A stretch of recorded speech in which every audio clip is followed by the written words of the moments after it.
The community of Eldorado Park is reeling. This after the parents of a 2-year-old boy and her 4-year-old sister were arrested on charges of attempted murder and defeating the ends of justice. Lies after being beaten and sexually assaulted, allegedly by her father. by her father. She was being brutally violated from 8 o'clock the morning until 2 o'clock the afternoon. Videos has been sent to me where she's screaming and crying.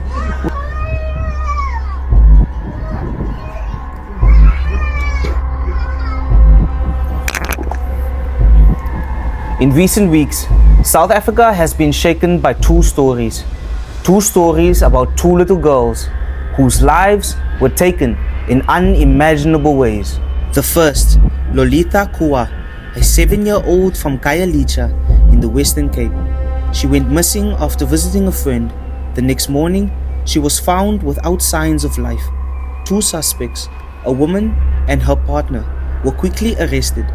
The community members gathered in the streets, demanding justice and making one thing clear: they will not accept bail and they will not be silent.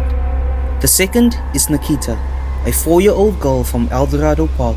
Her passing has left a community in mourning and anger after her own father was taken into custody in connection to her passing. Court documents reveal troubling allegations, and her mother is also facing charges for allegedly protecting him from the law. The case has sparked outrage, not only because of the tragedy itself, but because it exposes the flaws in our systems of protection for children. But these two heartbreaks are not isolated incidents. They are a part of a deeper concerning pattern, one that's been growing for years.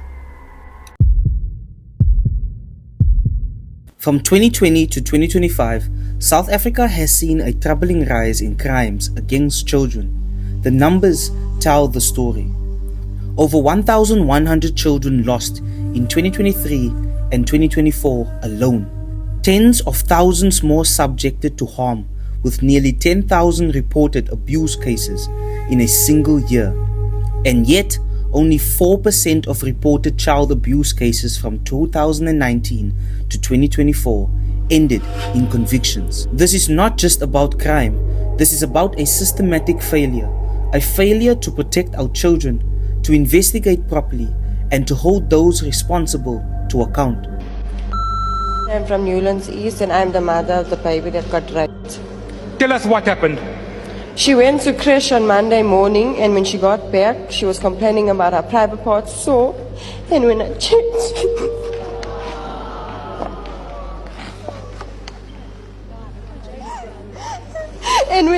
her private parts was open and torn, and she was bleeding. I just want justice for my child. Were any arrests made in this case? Okay, my name is Dr. Nadia Bernan. I'm the Rapid Response Team Leader on Gender-Based Violence and Femicide in our community in Newlands East. The case was referred to me and there is no arrest. Section 308, J88, OB entry of a rape kit, sexual history of a sexual predator. His sister is a captain, got away with it for 30 years in our community. They're married to the creche owner. Still today, they are free. We demand an arrest today. The Rapid Response Team activists of Newlands East, in alliance with the Newlands East residents sitting here today, as well as the family of our 1-year and 11-month-old baby, demand an arrest. There's a sexual predator out there. They have been, camouflaging that nursery school as a creche for girls only, between the ages of nappies to 5 years old. We want the creche owner to be arrested immediately for child negligence and child endangerment. She needs to talk the story. We left a happy baby in her care, and when we came back, we had a baby that was raped. The district surgeon had made his diagnosis. A warrant of arrest was issued and signed by this mother on Thursday morning at 2 a.m. when the district surgeon at Mahatma Gandhi Hospital confirmed penis penetration was in that child. So we want justice served today. We want the creche owner arrested today. She knows her husband's a sexual predator. She knows that there is a sexual history, but his sister's a captain, and our Newland SAPS is protecting sexual predators. And today we demand justice. We want justice. We want justice. We want justice. We demand her arrest today. We want her arrest. Arrest of her Okay, let's get... Take Eldorado Park for example. Many still remember Nathaniel Julius, a 16-year-old boy with Down syndrome, whose life was taken during a police operation in 2020. His death has become a symbol of police misconduct. My brother was at the shop. He was buying some biscuits, and then afterwards he went to the Hillbrow flat side, and he was chilling there with some other children. And then the police came by, and the police thought that maybe something is happening, a gang stuff is happening, and they called my brother outside, and they said, and they asked my brother a few questions, but they couldn't answer him because he is disabled. And they knocked him down with one shot. They never gave a warning shot. They just knocked him down, and then they pulled him outside the van, and then they opened their own van and put my brother down, and then afterwards the one picked my brother up and threw him just in the van, and they went left. Okay, the reason basically why he ran to the offices, it was sometime that Nathaniel got lost and the cops brought him home with KFC and with money. So he painted a picture that here's the guys, I trust him. And when he saw the lights, he ran towards them. Why? Because he trusted them. Where other guys will run from the police, he ran to them because he felt that he could trust him. He had the utmost trust in them.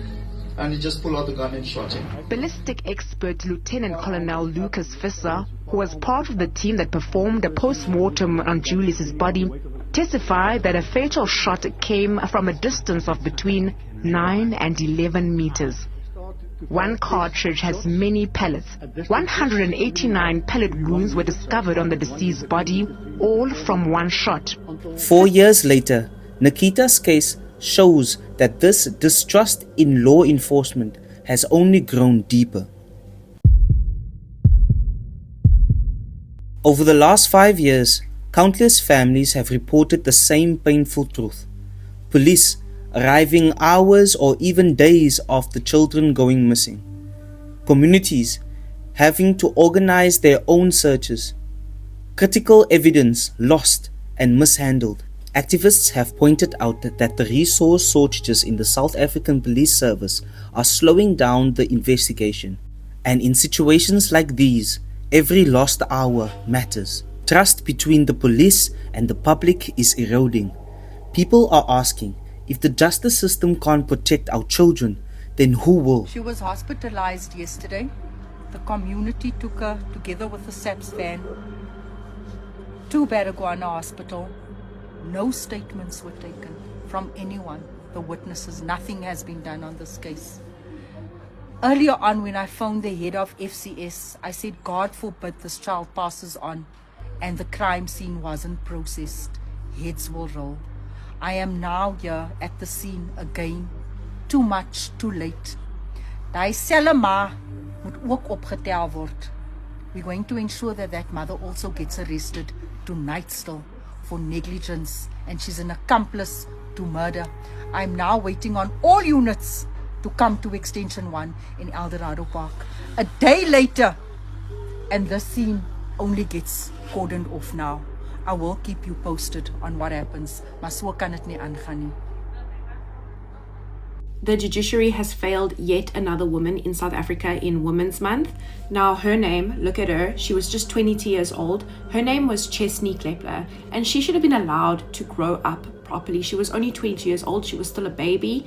And what happened is that she started dating this guy here. He was a police officer, he's a former police officer now, he is 42 years old, and his name is Mandla Buthelezi. Now, according to eyewitnesses, it is alleged that on Boxing Day 2024, so that's last year, Mandla arrived at his girlfriend's house and he had an altercation with her. He wanted her to leave with him to get into the car and she refused, and friends got involved, right? And that's when he went into his car and got his service weapon, and she was terrified. She spent her last moments on this earth terrified because she had allegedly been abusive before, and she ran back into her house, right, to hide from him, and she locked the door. But he didn't care because allegedly he took his service weapon and he fired it through the window and he allegedly murdered her in cold blood. And my blood is boiling at the moment because he has now been released on bail. She was a crime warden in Eldorado Park and he was a police officer. And I don't know what is going through the judiciary's mind where they are releasing alleged GBV murderers out on bail. But amid the heartbreak, there is resistance.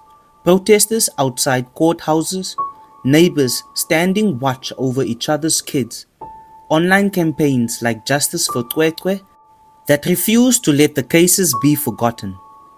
Organizations like Save the Children South Africa continue to demand more resources for child protection and stronger legal consequences for those who harm children.